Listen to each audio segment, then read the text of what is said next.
ಅಳಿಯಂದ್ರ ತಮ್ಮನೇ accident ಮಾಡಿದ್ದು ಅಂತ ಹೇಳಿದ್ರೆ ಸುಮ್ಮನೆ ತೊಂದರೆ. ಸತ್ಯಭಾಮನ್ಗೇನಾದರೂ ವಿಷಯ ಗೊತ್ತಾಯ್ತು ಅಂದರೆ ಇದನ್ನೇ ದೊಡ್ಡದು ಮಾಡ್ತಾರೆ. ಸಪ್ತಮಿಗೆ ತೊಂದರೆ ಆಗುತ್ತೆ. ಏನು ಮಾಡೋದು? ಏನ್ರಿ ನೋಡಿದ್ರೆ ಇಲ್ವಾ ಹೇಳ್ರಿ. ನೋಡಿಲ್ಲ ಸರ್. ಸರಿ.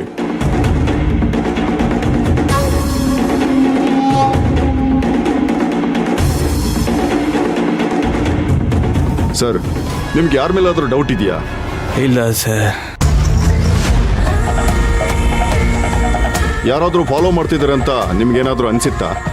ಇಲ್ಲ ಸರ್. ಸರಿ, ಹಾಗಾದ್ರೆ ನೀವು ಹೇಳ್ದಾಗೆ ಸ್ಟೇಟ್ಮೆಂಟ್ ರೆಡಿ ಮಾಡಿ. ನಮ್ಮ PC ತಂದು ಕೊಡ್ತಾನೆ, ಅದಕ್ಕೊಂದು ಸೈನ್ ಮಾಡಿ ಕಳಿಸಿ. ಸರಿ, ನಾವಿನ್ನು ಬರ್ತೀವಿ. ಮೇಡಮ್, ಇವ್ರು ನಿಮ್ಮ ತಂದೆಯವ್ರ ಫ್ರೆಂಡ್ ಅಲ್ವಾ? ಅವ್ರು ಹೇಗಮ್ಮ ನಿಮ್ಮಪ್ಪನ ಫ್ರೆಂಡ್ ಅಂತೀರಾ? ಅವ್ರು ಒಳ್ಳೆಯವರಾ? ತುಂಬಾ ಒಳ್ಳೆಯವರು ಸರ್. ಸರಿ, ಬನ್ರಿ PC.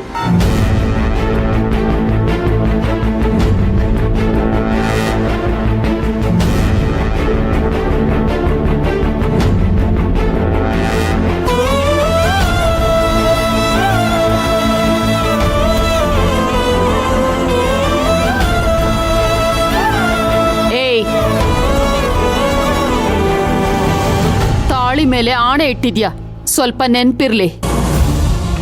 ಸುಮ್ಮನೆ ಇಲ್ಲಿ ನಿಂತ್ಕೊಂಡು ನಿಮ್ಮಪ್ಪಂಗೆ ಯಾಕೆ ಹಿಂಸೆ ಕೊಡ್ತೀಯಾ? ಹೋಗೆ ಆಚೆ ನಿಂತ್ಕೊ ಹೋಗು.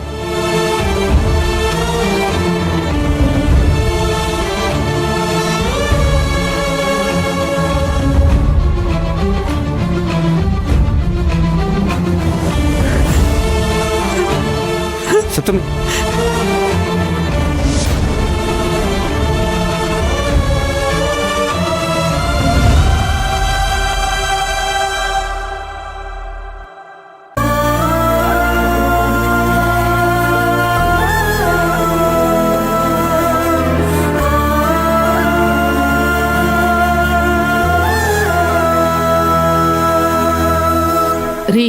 ರೀ ನಿಮ್ಗೇನಾದ್ರೂ ಬೇಕಾದ್ರೆ ನನ್ನನ್ನು ಕೇಳ್ರಿ. ಅಳಿಯಂದ್ರೆ ಸಪ್ತಮಿಗೆ ಸಮಾಧಾನ ಮಾಡಿ. ನಾ ಮಾಡ್ತೀಮವ. ಹಾಂ,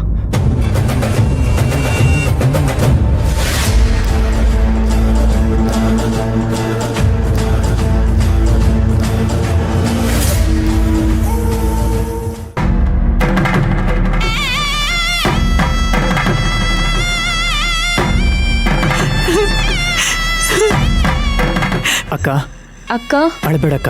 ನೀನ್ ಅಳ್ಬೇಡ ಅಕ್ಕ, ಪ್ಲೀಸ್ ಅಳ್ಬೇಡ ಅಕ್ಕ. ಅಕ್ಕ, ಅಮ್ಮ ಏನಾದ್ರೂ ಅಂದ್ಕೊಳ್ಳಿ, ನೀನ್ ಹೋಗಿ ಅಪ್ಪನ ಹತ್ರ ಮಾತಾಡಕ್ಕ.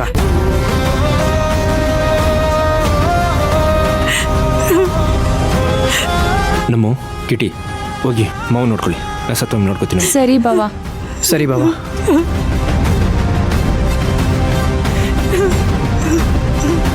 ಸಪ್ತಮಿ ಅಳ್ಬೇಡಿ. ಸಪ್ತಮಿ ಇಲ್ಬೇಡ, ಆ ಕಡೆ ಮಾತಾಡೋದು. ಬನ್ನಿ, ಏನಾಗಲ್ಲ, ಬನ್ನಿ ಬನ್ನಿ.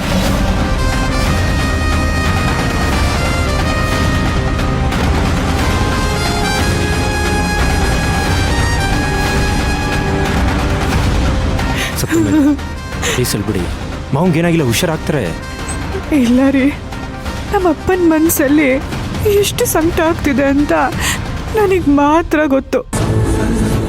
ಇಷ್ಟೆಲ್ಲ ಗೊತ್ತಿದ್ರು ಅವ್ರನ್ನ ನನ್ನಿಂದ ಸಮಾಧಾನ ಮಾಡೋಕ್ಕಾಗ್ತಿಲ್ಲ ರೀ.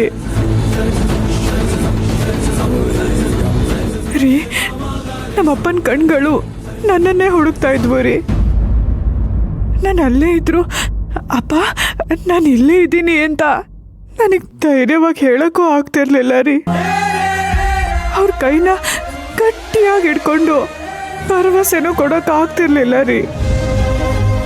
ಅವ್ರು ಇಂಥ ಪರಿಸ್ಥಿತಿಯಲ್ಲಿದ್ರು ನಾನು ಇಲ್ಲಿಗೆ ಬಂದು ನಿಂತಿದ್ದೀನಿ ಅಂದರೆ ನಾನೊಬ್ಳು ಮಗಳೇನ್ರಿ. ನನ್ನ ಬಗ್ಗೆ ನನಗೆ ಅಸಹ್ಯ ಅನ್ನಿಸ್ತಿದೆ, ತುಂಬ ನೋವಾಗ್ತಿದೆ ರೀ, ಕೋಪನೂ ಬರ್ತಿದೆ ರೀ. ಸಪ್ತಮಿ, ಇದರಲ್ಲಿ ನಿಮ್ಮ ತಪ್ಪೇನೂ ಇಲ್ಲ. ನೀವು ಪ್ರಮಾಣ ಮಾಡಿದ್ದಕ್ಕೆ ಅಲ್ವಾ ನೀವು ಇಲ್ಲಿ ಬಂದು ನಿಂತಿರೋದು. ನಾನು ಅದನ್ನೇ ಹೇಳ್ತಿರೋದು ರೀ. ಪ್ರಮಾಣ ಮಾಡುವಂಥ ಪರಿಸ್ಥಿತಿ ನನಗೆ ಯಾಕೆ ಬಂತು? ಇಂಥ ಶಿಕ್ಷೆನ ಅನುಭವಿಸೋದಕ್ಕೆ ನಾನು ಮಾಡಿರೋ ತಪ್ಪಾದ್ರೂ ಏನು?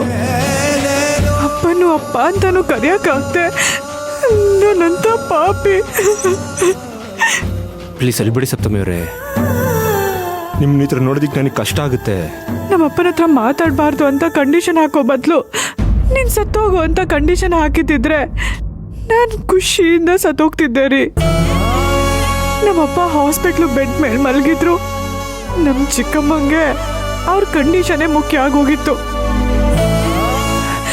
ನಮ್ಮಿಬ್ರು ಪ್ರೀತಿ ಅವ್ರಿಗೇನೋ ಲೆಕ್ಕನೇ ಇಲ್ಲ ರೀ.